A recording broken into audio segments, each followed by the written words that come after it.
70 অনুচ্ছেদ ছাড়াই আজকে একটা নির্বাচন হতে পারত। রাষ্ট্রপতি নির্বাচনে মির্জা ফখরুল ইসলাম আলমগীরের বিজয়ের মধ্য দিয়ে শেষ হয়েছে ভোটের আনুষ্ঠানিকতা।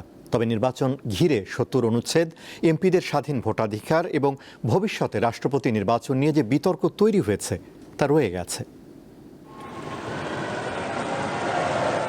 রাষ্ট্রপতি নির্বাচনে ভোটের পদ্ধতি নিয়ে প্রশ্ন তুলেছে বিরোধী রাজনৈতিক শক্তিগুলো। গণভোটের রায় বাস্তবায়ন হলে এবার রাষ্ট্রপতি নির্বাচন প্রচলিত আনুষ্ঠানিকতার মধ্যে না হয়ে জুলাই সনদে বর্ণিত নিয়মে গোপন ব্যালটে হতে পারত বলে মন্তব্য করেন এনসিপি নেতারা। আজকে যেভাবে আনুষ্ঠানিকতার মধ্যে দিয়ে রাষ্ট্রপতি নির্বাচন হলো সেভাবে না হয়ে জুলাই সনদে বর্ণিত নিয়মের অনুযায়ী অর্থাৎ একটা গোপন ব্যালটে এবং এই যে 70 অনুচ্ছেদের কার্যকারিতার কথা বলা হচ্ছে, যদিও সেটা নিয়ে বিতর্ক আছে, তো সেই 70 অনুচ্ছেদ ছাড়াই আজকে একটা নির্বাচন হতে পারত। 70 অনুচ্ছেদ নিয়ে প্রশ্ন তুলেছে জামায়াতও। পদ হারানোর বিধান থাকায় রাষ্ট্রপতি নির্বাচনে দলীয় এমপিরা স্বাধীনভাবে ভোট দিতে পারেননি, মত জাতীয় সংসদের বিরোধী দলীয় উপনেতার। এমপিরা দলের বাইরে গিয়ে নিজের পছন্দের ক্যান্ডিডেটকে ভোট দেওয়ার সেই সুযোগটি ছিল না। যদিও আমরা জুলাই যে ম্যান্ডেট তৈরি করেছি, সনদ তৈরি করেছি, সেখানে প্রস্তাব ছিল যে শুধুমাত্র অনাস্থা প্রস্তাব ছাড়া আর সকল বিষয়ে যে কোনো এমপি স্বাধীনভাবে তার মতামত পেশ করতে পারবে। রাষ্ট্রপতি নির্বাচনের ফলাফল সহ সার্বিক বিষয়ে কথা বলেন চিফ হুইপ নুরুল ইসলাম মনি।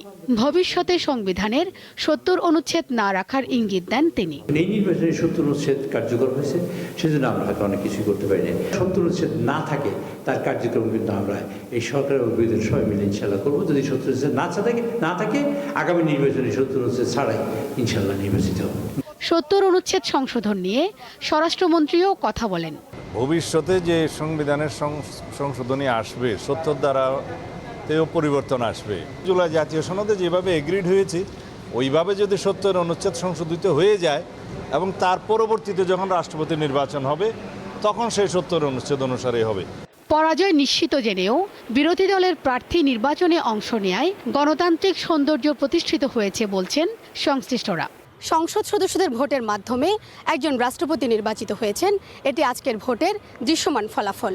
তবে এই ভোটের রাজনৈতিক বার্তা ফলাফলের চেয়েও বেশি গুরুত্বপূর্ণ, কারণ দীর্ঘ 35 বছর পর প্রতিদ্বন্দ্বিতাপূর্ণ ভোটের মাধ্যমে একজন রাষ্ট্রপতি নির্বাচিত হয়েছেন।